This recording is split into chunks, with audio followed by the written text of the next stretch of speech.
Hello friends, I am your host Umair और आप देख रहे हैं मेरा चैनल। आजकल एक बड़ा हॉट टॉपिक चल रहा है, तो मैं सोच रहा था कि उसके ऊपर भी आपके लिए वीडियो बनाऊं।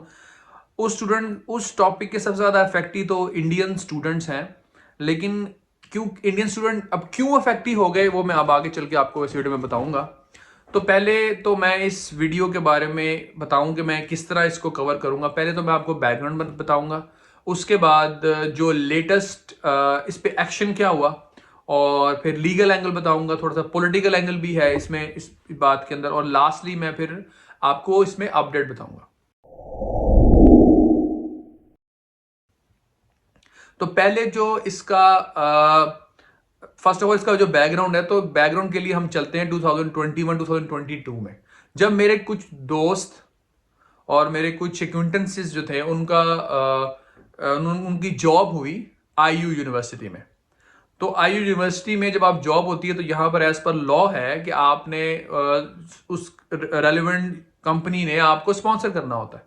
तो जब वो स्पॉन्सर उन्होंने कर दिया, डॉक्यूमेंट उन्होंने उनको दिए, फर्दर डॉक्यूमेंट जब उन्होंने इमिग्रेशन ऑफिस से थ्रू जो लेबर डिपार्टमेंट होता है वहां भेजे, तो वहां पर उन्होंने रिजेक्शन इसकी कर दी। अब वो कई रीजन हो सकते हैं उसके, अब हम उनमें नहीं जाते, वो एक लंबी बहस है। उन्होंने इसको रिजेक्ट कर दिया कि इसकी स्पॉन्सरशिप हम रिजेक्ट करते हैं, because there are certain things which are on basis of which they are not satisfied with this company. से कई लोग जो जिनको जॉब मिली और उनको वीजा सपोर्ट के लिए उसकी स्पॉन्सरशिप की रिक्वायरमेंट थी, उन्होंने इसी तरीके से इमिग्रेशन ऑफिस में कांटेक्ट किया और उनकी थ्रू लेबर डिपार्टमेंट रिजेक्शन हो गई। अब ये चीज होने की बार बार वजह से जो इमिग्रेशन ऑफिस था उसके भी ब्लिंकर्स ऑन हो चुके थे। अब जब इसी तरीके से जब ऑन हो चुके थे, तो उन्होंने अपने तौर पे इसकी इन्वेस्टिगेशन खुद शुरू की आईयू यूनिवर्सिटी की। जब आईयू यूनिवर्सिटी की इन्वेस्टिगेशन शुरू की तो उन्होंने ये फाइंड आउट किया कि इसके जो बहुत से कोर्सेज हैं वो ऑनलाइन है, स्टूडेंट अपने मुल्क में होता है, और और वहां से आधा कोर्स वहां पढ़ता है और फिर आधे कोर्स के लिए यहां पर आता है, यानी कि ऑनलाइन है और हाइब्रिड मॉडल है।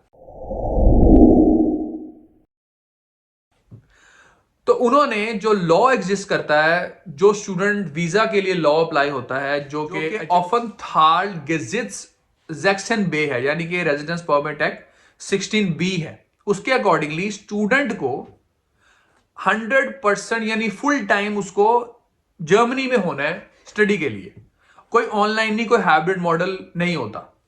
उसके बाद एक क्या कहते हैं, एडिंग फ्यूल टू फायर ये हुई कि पिछले साल जुलाई 2025 में गवर्नमेंट ने एक लॉ पास कर दिया, और वो जो गवर्नमेंट ने लॉ पास किया उसके अकॉर्डिंगली अगर आपका वीजा रिजेक्ट होता है तो आपको अपील का राइट उस करंट एम्बेसी में अलाउ नहीं है। पर आप कर क्या सकते हैं? आप ये कर सकते हैं कि या तो आप एप्लीकेशन स्क्रैच से करें, या फिर आप कोई लॉयर हायर करें जो कि ऑब्वियसली जर्मन लॉ जानता हो, या in other word German lawyer हो। तो वो एक टाइम कंज्यूमिंग एक्टिविटी भी है और उसमें पैसा भी चाहिए। तो ये दो, उसमें अब पहले ये ग्राउंड था उनके पास, हाइब्रिड मॉडल का ग्राउंड था। उसके बाद जो एग्जिस्टिंग लॉ करता है रेजिडेंस परमिट है, जिसकी बेसिस पे स्टूडेंट को वीजा इश्यू होता है, इन सारे ग्राउंड को जब मिक्स हुए तो इसने एडेड फ्यूल टू फायर का काम किया कि एक तो उन्होंने उनका स्टडी प्रोग्राम को ही खत्म कर दिया, और जब जो स्टडी प्रोग्राम खत्म होने की वजह से वीजा के साथ लिंक था, वो वीजा भी रिजेक्ट होने शुरू हो गए, और उनकी अपील की जो राइट था वो भी खत्म हो गया। उस वजह से स्टूडेंट्स की तादाद बहुत ज्यादा थी। और अभी इंडिया इसमें क्यों इसको हाईलाइट ज्यादा कर रहा है? क्योंकि इस इशू के अंदर इंडियन सबसे ज्यादा इन्वॉल्व है, जो कि इस यूनिवर्सिटी में इनरोल थे, इसलिए सबसे ज्यादा सबसे बड़े अफेक्टिव भी इंडियन स्टूडेंट्स ही हैं। ऑल्दो और स्टूडेंट्स भी हैं, like students from Colombia, student from Mexico, student from Africa, many different countries में, लेकिन क्योंकि सबसे ज्यादा तादाद इंडियन स्टूडेंट्स की इसमें थी, तो इसलिए सबसे बड़े अफेक्टिव वो ही हैं इस चीज के अंदर। अब आ जाते हैं इस बात की, ये मैंने आपको इसकी बैकग्राउंड बताया और इसका कॉन्टेक्स्ट बताया कि ये ऐसा क्यों हो रहा है। अब मैं आपको बता दूं इसका पॉलिटिकल एंगल। इसका जो पॉलिटिकल एंगल है वो ये है कि इंडियन जो फेमस चैनल्स हैं वो अपने यूट्यूब चैनल के ऊपर ये बात को इस तरीके से लिंक कर रहे हैं कि अमेरिका में भी रिसेंटली अभी इंडियन स्टूडेंट्स के बहुत से वीजे रिजेक्ट हुए हैं, रिवोक हुए हैं, और बाज स्टूडेंट्स तो ऐसे थे जिनके पास रेजिडेंस परमिट मिल चुका था, उनके भी रिजेक्ट हो चुके हैं। तो उसका एक एंगल और है, लेकिन जो चैनल्स हैं वो उस एंगल को इस एंगल से लिंक करने की कोशिश कर रहे हैं, हालांकि रियलिटी इसके टोटली ऑपोजिट है। क्योंकि यहां पर जर्मन सिर्फ और सिर्फ लॉ डिफाइन कर रहे हैं और कुछ भी नहीं कर रहे, और लॉ के अकॉर्डिंगली चल रहे हैं।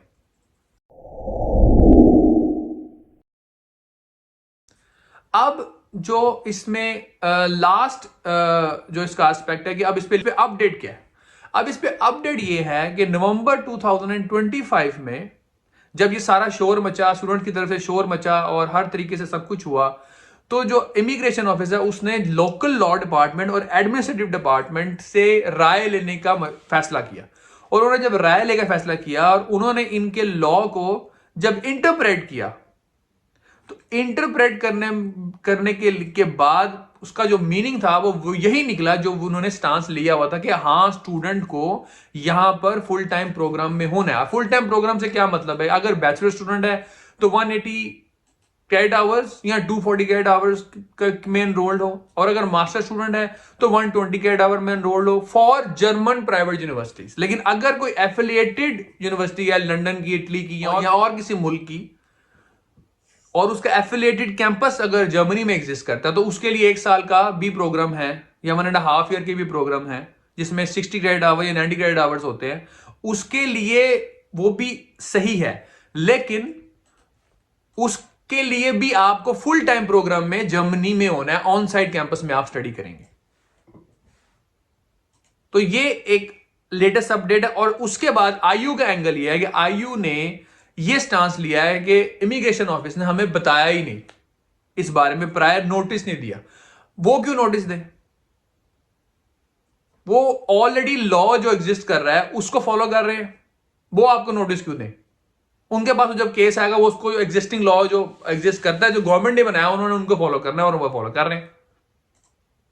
और दूसरी अपडेट आईयू से रिलेटेड ये है कि उन्होंने अब एक मेरे क्रेडिबल रिसोर्सेज से मुझे पता लगा है कि उन्होंने किया ये है कि उन्होंने अब 2026 के अंदर जो अब इनटेक्स वो करेंगे उनमें उन्होंने ये मेक श्योर किया कि इंटरनेशनल स्टूडेंट्स के लिए प्रोग्राम्स जो हैं वो ऐसे फुल टाइम रखेंगे, वो आए और यहां पर आके पढ़ें।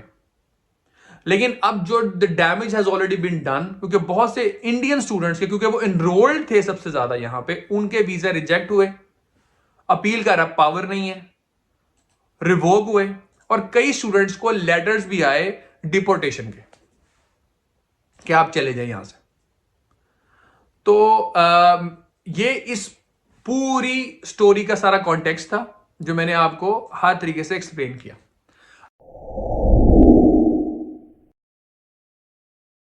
अब लास्ट जो बात मैं आपसे करना चाहता हूं वो मेरी एक सजेशन है, और मेरी सजेशन तमाम उन स्टूडेंट से है जो यहां पर आके पढ़ना चाहते हैं कि काइंडली जो इंडिया में या पाकिस्तान में या बांग्लादेश में जो रिक्रूटर्स हैं या फिर एजेंट्स हैं, उनके चक्कर में कम पड़ें, खुद भी अपनी रिसर्च करें, खुद अपना होमवर्क करें, क्योंकि आप ही अल्टीमेटली यहां पर आके चीजें फेस करेंगे।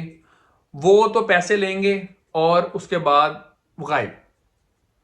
आप नई चीजों को यहां फेस करना है तो खुद अपनी रिसर्च करें, खुद अपना होमवर्क करें, मुख्तलिफ फोरम्स हैं उन पे जाके इसको डिस्कस करें, यूनिवर्सिटी को मेल करें, और मुख्तलिफ फोरम्स हैं उन पे लोगों को अप्रोच करें और इसको वेरीफाई करें कि अगर आप जिस प्रोग्राम में आ रहे हैं उसके रिलेटेड आपको क्या क्या चीजें फेस करनी पड़ सकती हैं। पूरा एक होमवर्क करके आप आए, ताकि खुद के लिए भी यहां पर प्रॉब्लम क्रिएट ना करें, मैस क्रिएट ना करें, और अपने जो पीछे बैठे पेरेंट्स हैं, आपके रिश्तेदार हैं, उनके लिए भी जो है एक मैस और एक मेंटल स्ट्रेस का जो है एक एनवायरनमेंट ना क्रिएट करें। तो होपफुली आपको मेरी ये वीडियो पसंद आई होगी। अगर आपको मेरी ये वीडियो पसंद है तो काइंडली इसको और लोगों के साथ भी शेयर करें, ताकि ये इशू जो है एक बहुत इंपॉर्टेंट इशू है, उन लोगों तक भी मेरा पैगाम पहुंचे, उन लोगों तक भी मेरा मैसेज पहुंचे, और वो भी अपना पूरी इस बात का कॉन्टेक्स्ट अंडरस्टैंड करते हुए, इस बात को समझते हुए अपने मुख्तलिफ अकॉर्डिंगली अपने प्रोग्राम्स को चूज करें, यूनिवर्सिटी को चूज करें, और स्ट्रेस फ्री आके यहां पर पढ़ाई करें। Have a nice day, hopefully you like my video. Bye bye.